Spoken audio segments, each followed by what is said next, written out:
তাহলে আমাদের যোগ্যতা অর্জন করা লাগবে জ্ঞানের পাশাপাশি।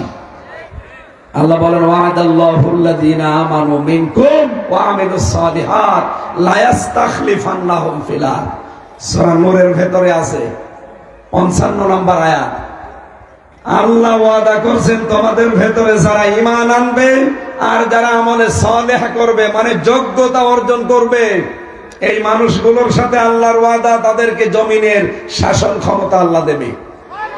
এখানে বাংলাদেশে আজ যোগ্যতা সম্পন্ন মানুষ আমরা চেষ্টা করছি তৈরি করার।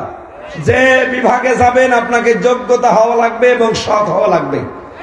আপনি আদালতে যান, হ্যাঁ ওইভাবে, প্রশাসনে যান, হ্যাঁ ওইভাবে, চিকিৎসায় যান ওইভাবে, শিক্ষায় যান ওইভাবে।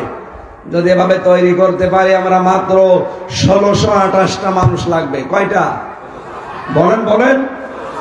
এই 1628টা মানুষ যদি সত্যি তৈরি হয়ে যার হচ্ছে তাই, আপনি তাকান